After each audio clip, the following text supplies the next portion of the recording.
Hello, welcome to Building Healthy, Equitable Communities, a training series from ChangeLab Solutions.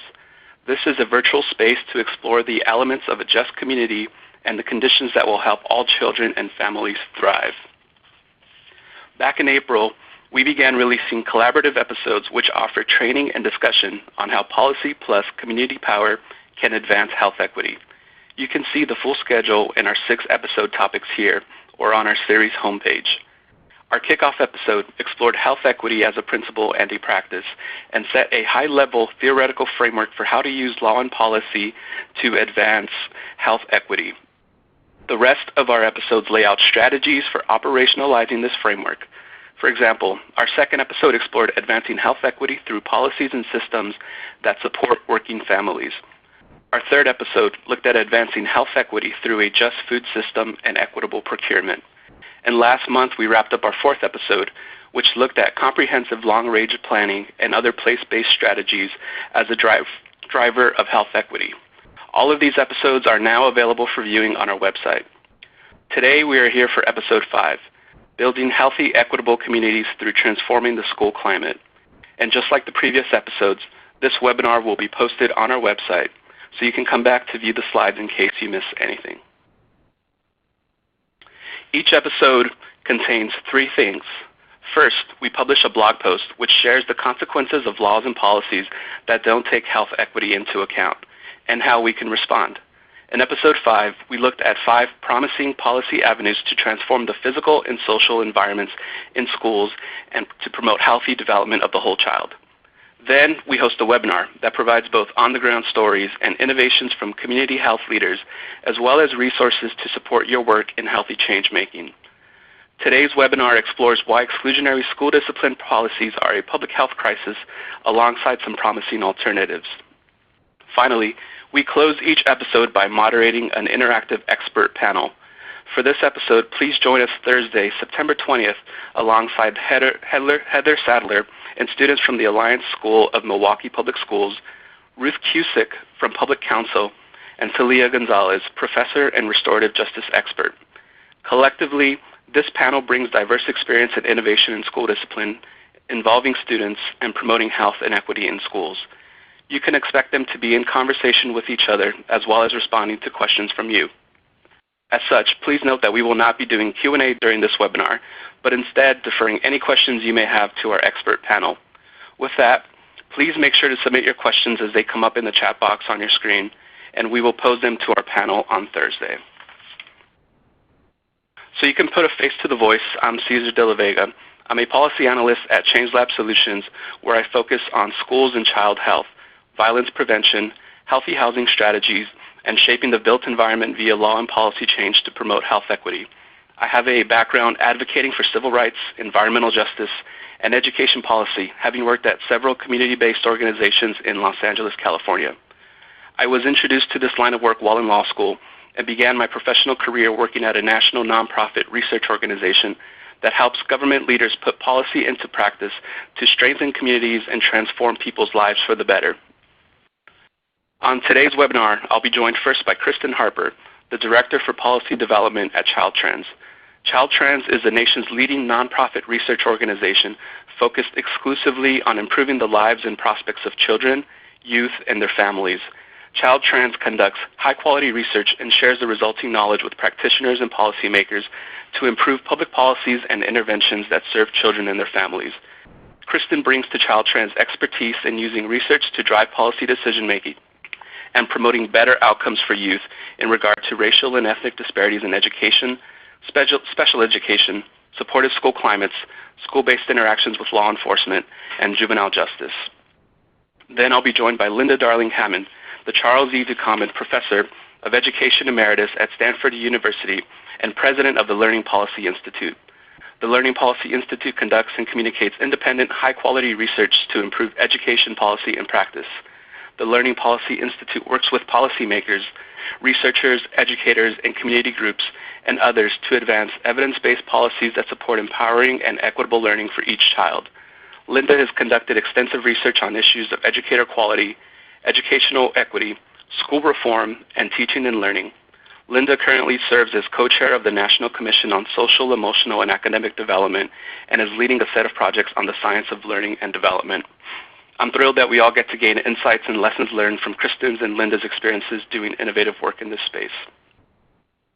As a quick disclaimer, ChangeLab Solutions does not enter into attorney-client relationships, and none of this presentation is legal advice. We're extremely happy to have you all with us for this webinar. We have a wide range of sectors represented in today's audience, including folks from public health departments, social service providers, professors, pediatricians, teachers, psychologists, attorneys, policy advocates, program staff from foundations, and students. In today's webinar, we're going to talk about disparities in exclusionary school discipline practices, some of their harmful effects and related health equity implications, and then we'll explore promising alternatives that promote a positive school climate and healthy development of the whole child. Kristen will start the webinar by doing some level setting where she'll introduce the issue of disproportionality in exclusionary school discipline practices, ESD for short, and will provide an overview of what's being done at the federal and state levels to address this issue. After Kristen, I will explore some of the harmful health effects of ESD practices, including how they exacerbate the impacts of ACEs and toxic stress. I'll then introduce a set of design principles to improve outcomes for children and families and apply them to two supportive alternatives to school discipline that help children build resilience and thrive in the face of adversity. Then we'll have Linda share her work on how we can improve school climate to support student success, which will include further exploration of social and emotional learning, one of the two supportive alternatives. Finally, I'll close by sharing a few resources for further reading. First up, again, we have Kristen to give us an overview of the current state of school discipline in this country and why we should be paying more attention to this issue. Kristen, please take it away. Thank you so much, Cesar, and good afternoon, everyone. It is wonderful to join you this afternoon to talk about what we know from the research about school discipline and the policy levers available to shift practice. And my sincerest thanks to ChangeLabs for organizing this important conversation. So I want to walk through three things with you this afternoon. First, a review of the harms that suspension and expulsion and other exclusionary discipline practices can cause. Second, a review of what we know from federal data sets about the prevalence of exclusionary discipline and the implications for student subgroups. And last, I want to highlight a few key federal and state policies related to school discipline and efforts to reform school discipline practice. So first, let's talk about harms. We have repeatedly seen in the research that suspensions and expulsions are associated with detrimental student outcomes, even as they fail to achieve for schools the improvements in student behavior that were the goal of the discipline. At the student level, we see that exclusionary school discipline is associated with an increased likelihood of dropping out of school, an increased likelihood of involvement with the juvenile justice system, and even a reduced likelihood of post-secondary enrollment.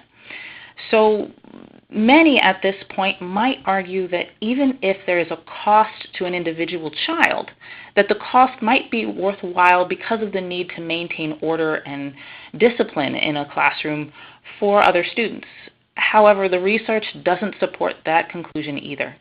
First, there is very weak evidence that suspensions prevent students from misbehaving in the future. And further, we see that schools that use suspension more frequently tend to be less safe and that relationships between students tends to be weaker. It's findings like these that have really made educators, parents, policymakers across the country realize that something needs to change in how we're addressing student behavior in schools. However, there are three pieces of research that are particularly noteworthy. First is the Breaking School Rules study. In 2011, the Council of State Governments Justice Center released the results of a longitudinal study that tracked all students in the state of Texas, over 1 million students, from 7th grade to 12th grade. There are so many important lessons learned in this study, but I want to point out three major findings. First is the sheer number of students that experienced at least one suspension or expulsion in either middle or high school. It's over half of them. Second is the extent of the disparities by race and disability, which is something we've seen time and time again in the research. Even after controlling for other factors, 83 variables in this case, Black students were 31% more likely to face discipline than their counterparts. Now this is for discretionary discipline only, and by that I mean disciplinary actions for relatively minor infractions. What makes this study so compelling are the findings of detrimental outcomes, dropout, grade retention, juvenile justice contact, coupled with the findings of just how many young people are experiencing disciplinary exclusion. Moving to a second piece of research. Often in discourse about exclusionary school discipline and negative outcomes, there is a lot of back and forth about whether negative outcomes are really due to the discipline or to the child's behavior. What makes this study so interesting is the effort to isolate the effects of this suspension by taking two sets of students that are basically the same on 60 different variables, including their behavior, where one set of students received a suspension and the other did not. The author compared two groups of students 5 years after the suspension took place and 12 years after the suspension took place. Not only did she find large differences between the groups, but she found such differences 12 years after the suspension. And here we see that the suspension is associated with a decreased likelihood of receiving either a high school diploma or a bachelor's degree, an increased likelihood of arrest, and an increased likelihood of experiencing prison. So very serious outcomes that take place years after the suspension takes place. With this last study, I want to highlight the importance of focusing not just on the student-level implications of discipline, but on the school-level implications as well. If we were to reduce suspensions, what happens to order and safety? And this is a question we need to continue to study, but this piece, just out in 2018, looked at what happens when you reduce suspensions for severe behaviors. And the findings were pretty encouraging. For schools in Chicago, the schools that reduced suspension for severe behaviors saw increases in test scores and increases in student attendance. Okay. So now that we know the implications of discipline, let's talk a bit more about the scale of the problem and where communities can learn about school discipline in their schools. I strongly encourage everyone, and I do mean everyone, to familiarize themselves with the Civil Rights Data Collection. This is a biennial collection from every school and every school district in the nation. It includes data on various types of discipline, from suspensions to expulsions to corporal punishment, and beyond discipline, the data set also includes variables such as seclusion and restraint and school arrests. And the data is broken out by race and ethnicity, gender, and disability. You can literally look up your school, your neighborhood school, on the CRDC website to see how it's performing on discipline. So the CRDC is a treasure trove of data on discipline. The most current data available is from the 2015-2016 school year. Here are a couple of things we've learned from the U.S. Department of Education's analysis of the data. I'll also later share findings from the Federal Government Accountability Office's analysis. So we know that in 2016, 2.7 million kids received at least one out-of-school suspension. That's about 5 to 6% of all students. But we also know that Black male and female students are disproportionately represented amongst those students suspended out of school. The way you read this chart is, you look at the light blue. While Black male students represent 8% of student enrollment, they represent 25% of students suspended. Female students, in general, tend to face lower rates of suspension, but here we also see disparities for Black girls with respect to out-of-school suspension. The CRDC also shows us the extent of disparities based on disability. Children with disabilities served under IDEA, so 504 is not represented here, but children with disabilities served under IDEA represent 12% of student enrollment, but 26% of those suspended. It is really important, however, to look at subgroups within subgroups when examining discipline figures, though admittedly I did not do so here. Children of color tend to experience higher rates of discipline. We saw that, and here we see children with disabilities do as well. But the children with the highest risk of discipline tend to be male children of color with disabilities. As I'd mentioned before, the CRDC gathers data on more than just out-of-school suspension. Looking across seclusion and restraint, arrests, expulsion, a consistent theme emerges that really should give us pause. You'll notice that Black children, again, the light blue bars, are experiencing discipline and exclusion at rates disproportionate to their representation in the student population. And remember, this is after we've already looked at studies that show us how such disparities persist even after controlling for socio-demographic factors. So I also want to quickly make note of two other patterns seen in the Civil Rights Data Collection, and this is based off an analysis completed by the Government Accountability Office. And this was published this year, but this actually uses slightly older data from the collection. This is 2014 data. So we already know that 3 student subgroups face disproportionately high discipline: boys, Black students, children with disabilities. So this graph shows how disparities for these groups changes based on the poverty level of the school. The graph shows a percentage point gap between enrollment and representation amongst students suspended. So long red bars show where there is overrepresentation. So for Black students, we see that as the percent of low-income children in a school rises, disparities for Black students rises. However, the opposite is true for children with disabilities and boys.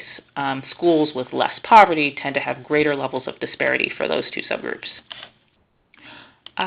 Also want to show a comparison between traditional public schools to other types such as charter schools, alternative schools, and others.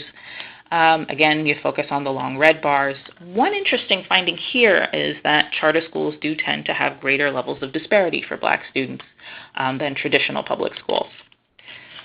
So we do clearly have a lot to work on. The research is telling us that lots of students are facing disciplinary removals, that such removals may mean negative academic and life outcomes for students, and that certain subgroups of students are at particularly high risk of disciplinary exclusion. It's a bit of a gloomy picture, so I do want to turn to the policy levers available at the state and federal levels to assist school communities in improving their practice. So to start, in 2015, of course, Congress reauthorized the Elementary and Secondary Education Act, so key federal funding like Title I is now provided to states and districts under the Every Student Succeeds Act. And this act, known as ESSA, came with a number of new provisions related to discipline. First, states and districts, they have to have a plan for how they're going to spend their federal dollars. The plans that states submitted to the U.S. Department of Education at this point over a year ago, they had to address school discipline. That was a requirement laid out in federal law. And same goes for the plans that districts have to submit to states. ESSA also requires that states be transparent about school district and state performance. Not only do they have to produce annual school report cards to the public, they are required to include discipline as one of the metrics in the report cards. Last, states must maintain school accountability systems that include a measure of school quality. And by our count, by Child Trends count, over 30 states have selected chronic absenteeism as one of the metrics. And that's important because students are considered absent when they are suspended. But we also have a couple states considering discipline as one of the school accountability metrics. In addition to ESSA, the Individuals with Disabilities Education Act also contains provisions meant to safeguard children with disabilities from disciplinary removals. First, while we know that any suspension or expulsion may have detrimental impacts on students, IDEA does include procedural checks if schools attempt to suspend students with disabilities for too many days within a school year. And forgive me, it's not exceeds 10 school days, it's up to 10 school days. So on day 10, the procedural safeguards in IDEA kick in. Under IDEA, states are also responsible for examining districts for disparities by race in the discipline of children with disabilities. If racial and ethnic disparities get too large, the state is required to intervene and compel districts to take action to address the disparity. And then last is a new development in how schools need to provide education supports to children with disabilities. In 2017, we had a new Supreme Court case, Andrew v. Douglas, that set a new high standard for the quality of education services that children with disabilities are entitled to under IDEA. The Supreme Court ruled that a child's education program must be appropriately ambitious in light of his or her circumstances. And by education program, the Supreme Court was not just referring to academic supports, they were also referring to behavioral supports, so a key area of support for children with disabilities with respect to discipline and behavioral supports. Last, but certainly not least, Under Titles 4 and 6 of the Civil Rights Act, schools may not discriminate based on race in the administration of discipline. And under federal law, discrimination doesn't only refer to overt or intentional discrimination, but also the use of neutral policies that disparately impact racial subgroups when alternative approaches are available.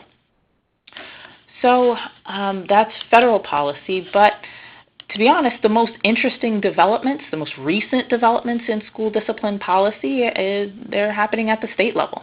We have states implementing new laws and regulations that encourage and in some cases require schools to implement alternatives to suspension and expulsion. And these policies have taken different forms. In some cases, we've seen states disallow the use of zero tolerance for all but the most severe forms of discipline. That is, administrators must consider the circumstances surrounding a child's behavior before deciding on discipline. In other places, states have banned particular forms of discipline, like expulsion and suspension, for entire grade levels. This is really popular in the early grades. Places like California, in an effort to address disparities, now disallow disciplinary removals for your more subjectively defined offenses like insubordination or willful defiance, types of offenses that are just not quite clear. Some places now say that you can't use a suspension for a first offense. You have to try some positive support first. And in other places, such as Illinois, you can suspend, but the length of a suspension is restricted in some instances. In Illinois, if you try to do more than 3 days, there are procedural hurdles that kick in. So we know from the data that we have a lot of work to do and that there is a fairly urgent need to address both overuse and disparate use of disciplinary exclusion. At the same time, there are policy tools and innovations available to help encourage educators to use alternate approaches. So my sincerest thanks again to ChangeLabs for inviting me to be part of this important discussion. ChangeLabs will be sharing my contact information at the end of the conversation. I'd be happy to take questions over email. Thank you so much. Thank you, Kristen, for sharing such compelling information about exclusionary school discipline practices, a specific form of adversity children face in the school environment. I want us to spend a couple minutes now discussing the prevalence of adverse childhood experiences, or ACEs for short, outside of the classroom and how they affect student learning and healthy development. Then I'd like for us to explore how exclusionary school discipline practices exacerbate the effects of ACEs and toxic stress and raise health equity concerns. Growing up, all children are confronted with stressors of varying intensities, whether it's feeling nervous before speaking in front of the class or something much more consequential, like facing emotional neglect at home. While some stress can be positive in what researchers consider a normal and essential part of healthy development, more serious adversities like abuse, household dysfunction, or violence can lead to toxic stress. Let's take a moment to unpack some of those more serious adversities. The Center for Youth Wellness defines ACEs as traumatic experiences that can have a profound effect on a child's developing brain and body with lasting impacts on a person's health throughout their lifespan. The term ACEs comes from the landmark 1998 ACEs study, which was a partnership between Kaiser Permanente and the CDC to assess the connections between chronic stress caused by early adversity and long-term health. Since that study, the list of ACEs examined in later studies has expanded beyond different types of abuse and household dysfunction to also include adversities such as experiencing income insecurity, discrimination based on race or ethnicity, emotional neglect, and exposure to violence outside that home. It's some pretty heavy stuff, right? I wish we could state that ACEs are an issue that only affects a small portion of the U.S. population. However, nearly half, 45% of all children in the U.S. have experienced at least one adverse childhood experience. Further, children of certain races and ethnicities face a greater risk of experiencing ACEs. According to national data, a greater percentage of Black non-Hispanic children and Hispanic children have experienced at least one ACE compared to their Asian non-Hispanic and white non-Hispanic peers. Thinking back to Kristen's presentation, we see that the same children who are experiencing higher rates of adversity and trauma outside of the classroom are more likely to face severe and frequent punishment in schools via exclusionary school discipline policies and practices. Keep this idea top of mind. We'll come back to this point in a few minutes. Black, non-Hispanic, Hispanic, and non-Hispanic children of other races are also more likely than white children to experience 2 or more ACEs. This is critical to note because research has found that children who have experienced multiple ACEs are substantially more likely to be negatively affected than children who have experienced only one ACE. You may be wondering, what are some of those effects? Let's talk about them. In the absence of protective factors, like support from a caring parent or other adult, a child exposed to repeated and/or prolonged adversity may develop a toxic stress response that interrupts healthy brain development.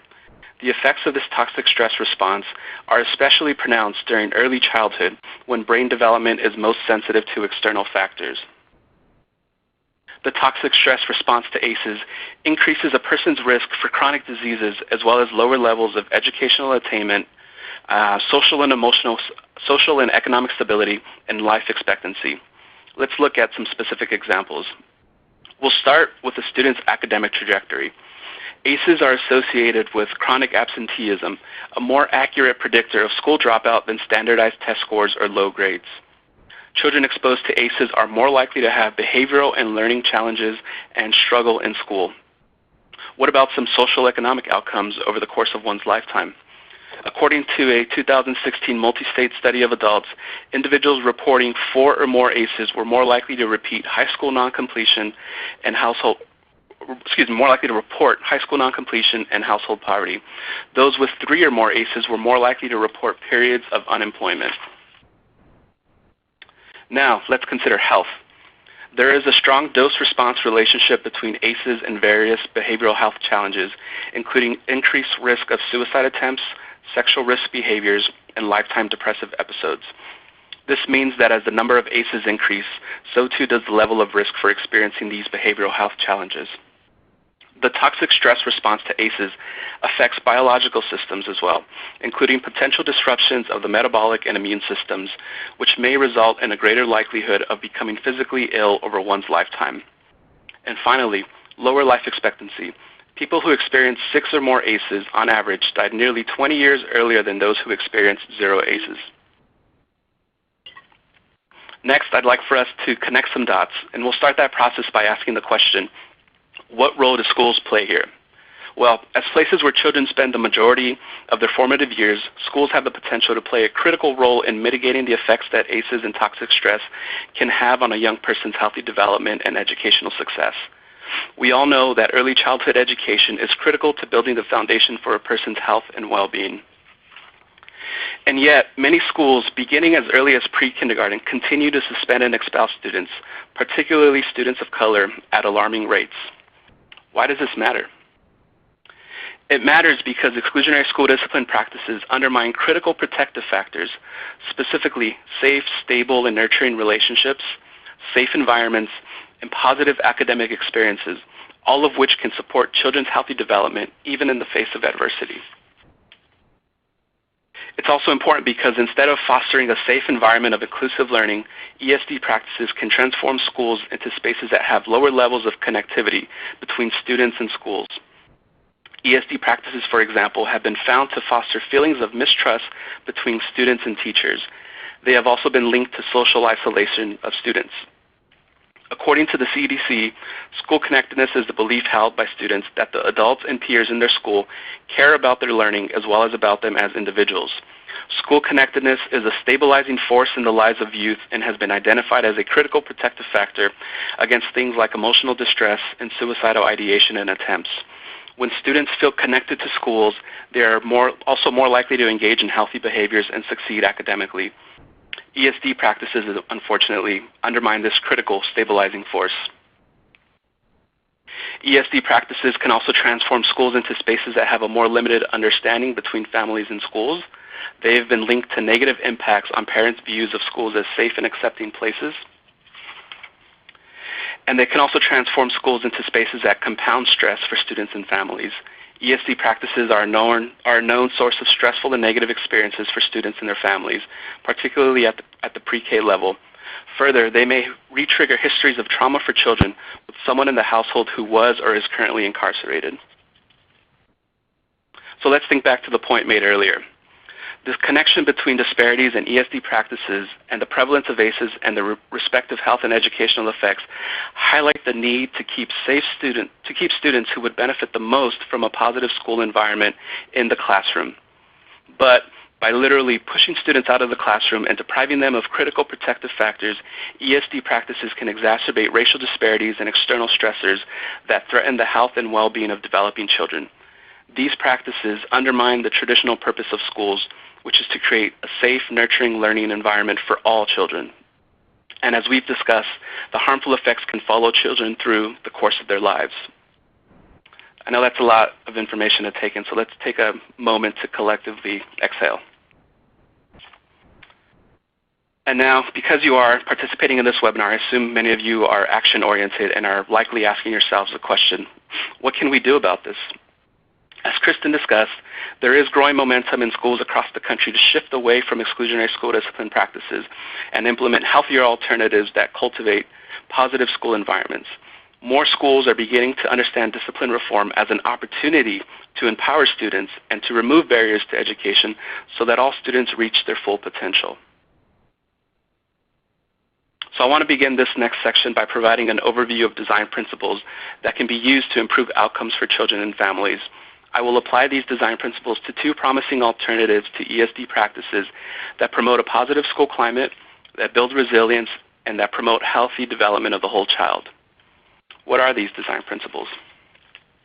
The Center on the Developing Child at Harvard University recently identified this trio of design principles that is grounded in science that policymakers and practitioners can use to improve outcomes for children and families across a variety of domains, including education.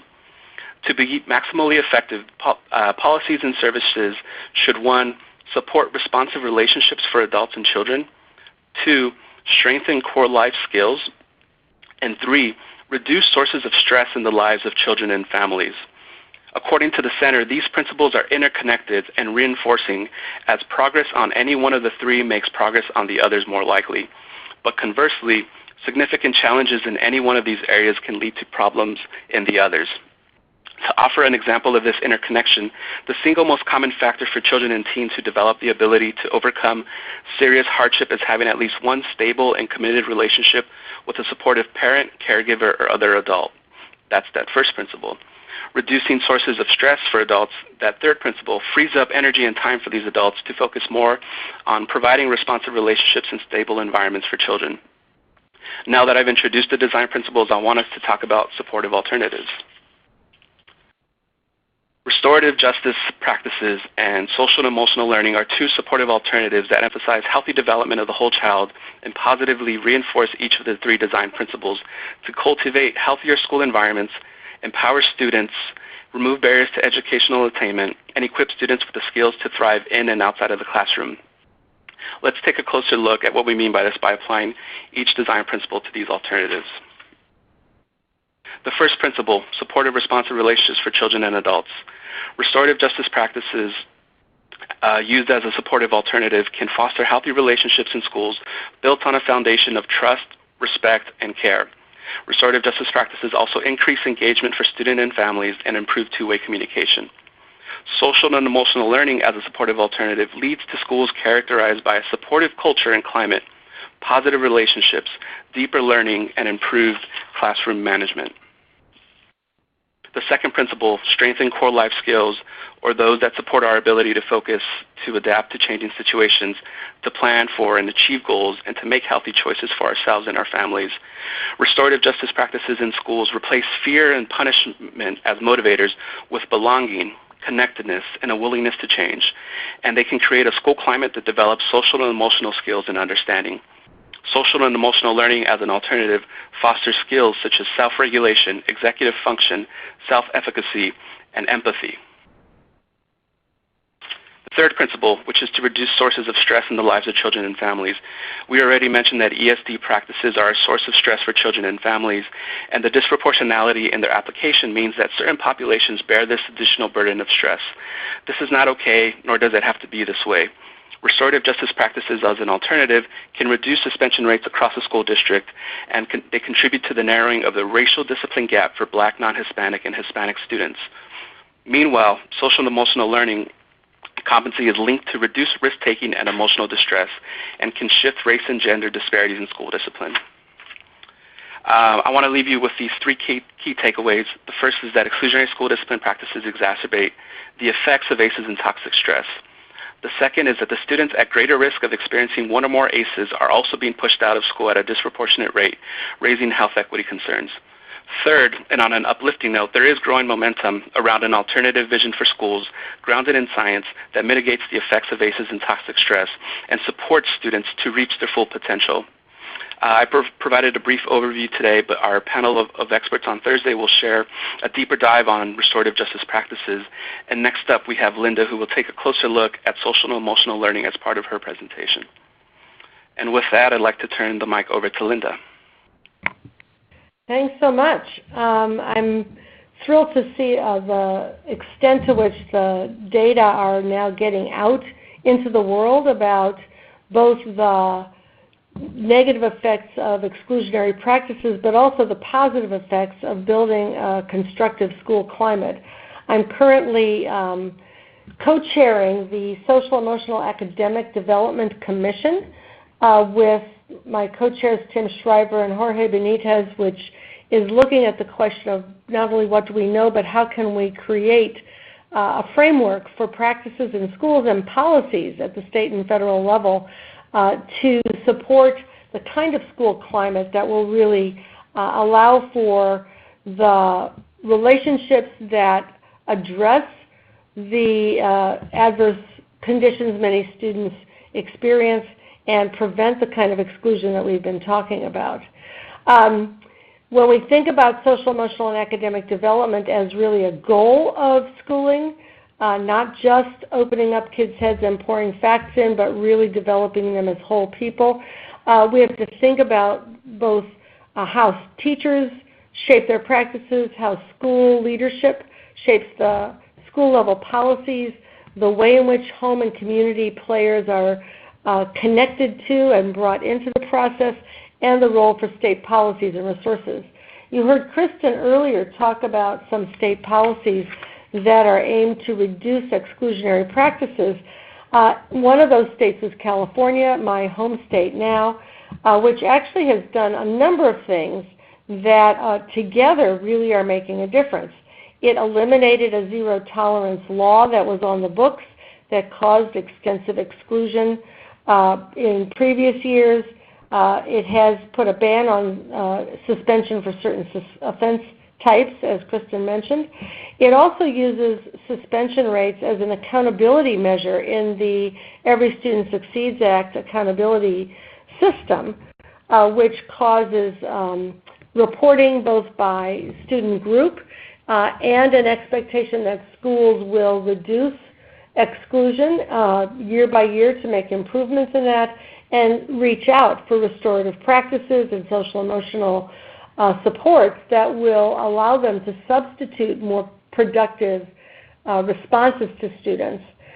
In addition, we put into place expectations for teachers and school leaders in the licensing system that they would be familiar with restorative practices, knowledgeable about social and emotional learning supports, and that is making a difference in the training of the individuals in schools. So when you're thinking about the policy piece, you want to bring all of those elements together. We know a lot now from neuroscience, developmental science, and learning science that supports much of what you have seen in the research that was previously presented. We know, for example, that the brain is malleable, intelligences are malleable throughout our entire lives. Our brain develops and changes based on different kinds of thinking and performance and experience, and those experiences matter greatly. In fact, brain architecture, the way our brains function, is supported by secure relationships, by parents hugging their children, by teachers and school leaders creating the opportunity for extended relationships that are positive with students. Rich, stimulating environments make a difference in how the brain develops, manipulatives and opportunities for kids to actually engage with the environment around them. Back and forth conversation, So a classroom that will support kids will be a warm classroom in which there are lots of activities and engaging manipulatives, and there will be talk among students with each other as they're engaged in instructional conversations, not just the teacher at the front of the room talking at the students. We know that human development is variable, and that's a norm, not an exception. And because the pace and profile of each child's development is unique, teachers and school leaders need to be prepared to personalize instruction, to fill in the gaps, to support the learning process for those uniquenesses. A lot of what ends up being exclusionary in discipline in schools can come about when kids are frustrated in their learning and detach or misbehave in order to avoid being asked to do things that they feel unable to do. And more productive curriculum and instructional supports is one of the other tools for creating a productive development and set of relationships. Obviously, human relationships are the essential ingredient that catalyzes development and learning.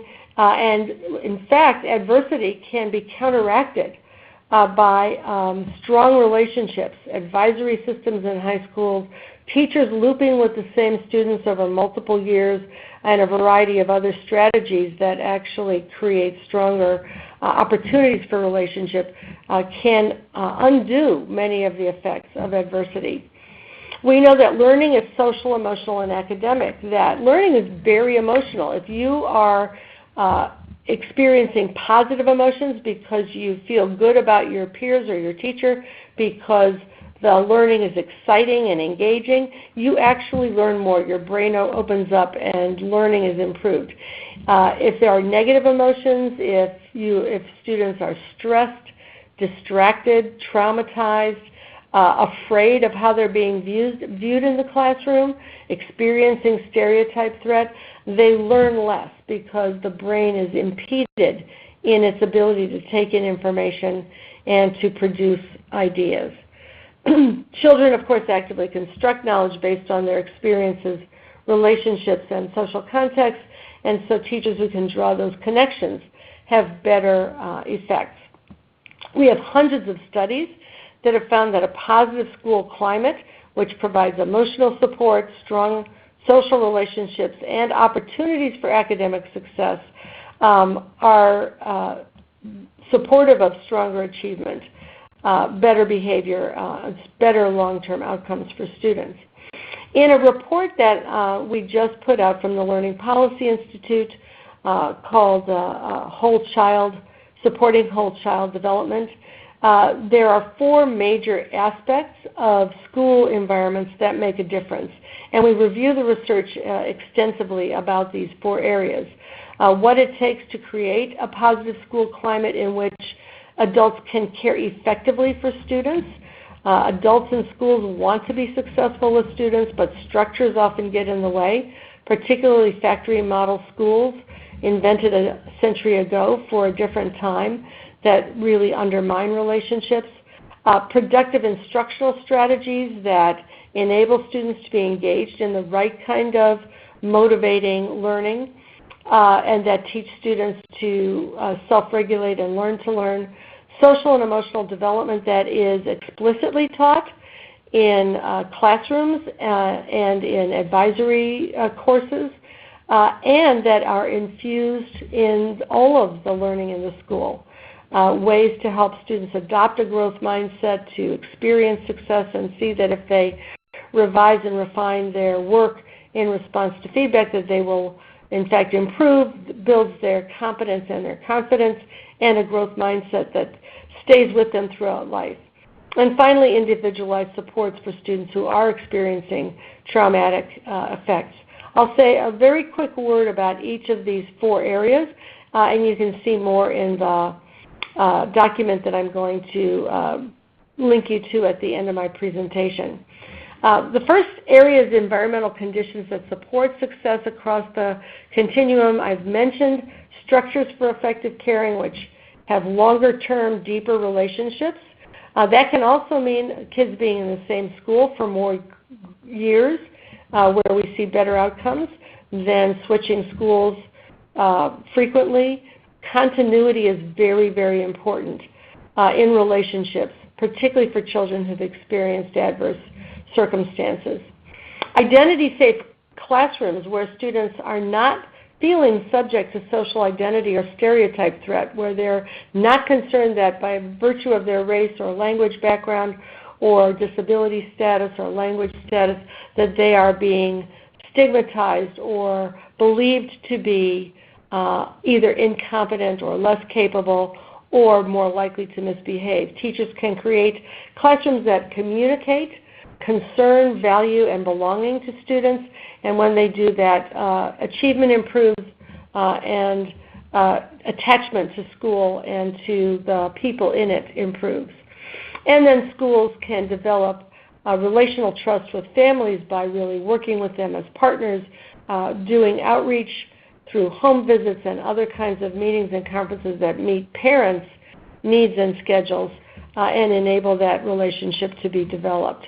I mentioned both the explicit teaching and the integration of social and emotional skills, including empathy, collaboration. Conflict resolution is extremely important.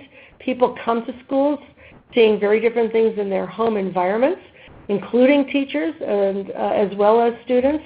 And if they get a set of conflict resolution tools in common that they can learn and practice, it makes schools more pleasant, more safe, and actually reduces everyone's stress level and therefore makes schools much less toxic as environments. And then agency and resilience are important to explicitly teach for students. The instructional strategies that support motivation and a sense of self-confidence and efficacy build on students' knowledge and experiences, including their cultural experiences, and connect the new learning to what they already have experienced and know, provide feedback and opportunities for revision so that students are always getting better in their work and can see themselves improving, and the end learning is what counts, not the struggle along the way. So the focus is on mastery, not on competition, not on what you knew at the beginning, but what you know at the end. And finally, integrated services wrap around health and mental health supports, extended learning opportunities for students in summer, before and after school, and multi-tiered systems of support that get kids the help they may need in academic, social, or emotional arenas when they need it without extensive labeling and processes that make it difficult to provide the support that students need when they need it. I experienced a lot of this in my own work with a school in East Palo Alto that I was involved in developing. It's a high school. 2/3 of kids were being bused out to surrounding districts and dropping out from school. Only 1/3 of the kids bused out were graduating. We created a small school with strong relationships, with continuous relationships with adults, with a variety of strategies for social emotional learning, mindfulness, restorative practices, advisory systems, and within a short time, 90% of those students were graduating and 90% were going on to college. And you could see how very important those supports were emotionally and socially, and the connections to the families and parents to really enable those outcomes. So there are 3 areas of recommendation. I'm not going to go deeply into this, so you will have a chance to see the PowerPoint. But we can, in states and districts, focus the system on developmental supports for children, including accountability measures, including standards and guidance about the skills we want to have taught and for students to learn, eliminating the policies that tend towards exclusion, incorporating educator competencies for alternative practices, and providing funding for school climate surveys and social, emotional, and restorative justice programs. We can design schools to provide settings for healthy development, by redesigning schools for those strong relationships I've mentioned, by developing the kinds of norms and supports for identity-safe classrooms and environments, ensuring that integrated student supports are available through community school models and partnerships with local health, mental health, and recreation youth development organizations, and then ensuring that that learning time, learning support, and family outreach is available. That means reallocating the way funds are often used in schools in order to allow for those things. And of course, at the end of the day, educators and their knowledge and skills are what makes everything possible. And so we need to invest both in the preparation and professional development for educators, but also in their wellness, their own capacity to manage their stress, which has a strong impact on student stress, achievement, and behavior. And we need to be able to invest in the recruitment and retention for a strong workforce that gives the continuity in schools that children need, that supports their development, and that ultimately also improves attachment and achievement. The document I mentioned, Educating the Whole Child, is available at the Learning Policy Institute website. And if you go to the SEED Commission website, also listed here, you can find a number of publications about how to support social, emotional, and academic development for children in schools, keeping them in and ending exclusion. Thank you. Thank you so much, Linda. So thank you all. Thank you, Kristen, for joining us. If you have questions about exclusionary school discipline practices and promising alternatives, be sure to add them to the Q&A box, email us, or ask them in real time to our expert panel at Continued Conversations About Schools. You can register for this session on the series homepage. Next up in our series is a bonus webinar, which will explore the role of preemption in public health, legal, and policy efforts, alongside resources for local solutions. Join us for that on October 16th. I want to offer you all some resources for change making. The first, to gain a deeper understanding of how schools can use effective research-based practices to create settings in which students' healthy growth and development are central to the design of classrooms and the school as a whole. Please do check out the Learning Policy Institute's newest report that Linda mentioned. It's called Educating the Whole Child, Improving School Climate to Support Student Success. For our students in the audience and all who work with students closely, please check out our publication, Pathway to Policy, a step-by-step playbook to support young people in their pursuit of a better world. And to learn more about how exclusionary school discipline practices exacerbate the effects of ACEs and toxic stress, and how restorative justice practices and social and emotional learning can positively reinforce the design principles to improve outcomes for children and families, do keep an eye out for our upcoming issue brief to be released next month. Last, stay tuned for the Blueprint for Collective Action, a guide that we'll be releasing at the end of this series that focuses on how communities can address health inequities. And if you don't happen to see what you're looking for, you can always reach out to us for technical assistance. We may be able to help. Feel free to get in touch and share your questions or comments with us. We have our emails provided on the screen. As soon as this webinar ends, you'll be directed to a very quick follow-up survey. Please take just 2 or 3 minutes to share your feedback with us and help shape this conversation. The recording for this webinar will be available soon. You'll receive a follow-up email with that. So once again, thank you so much, everyone, for joining us today. Thank you to Kristen Harper from Child Trans and Linda Darling-Hammond from the Learning Policy Institute for joining us this afternoon. And we'll see you on Thursday for our expert panel of school innovators.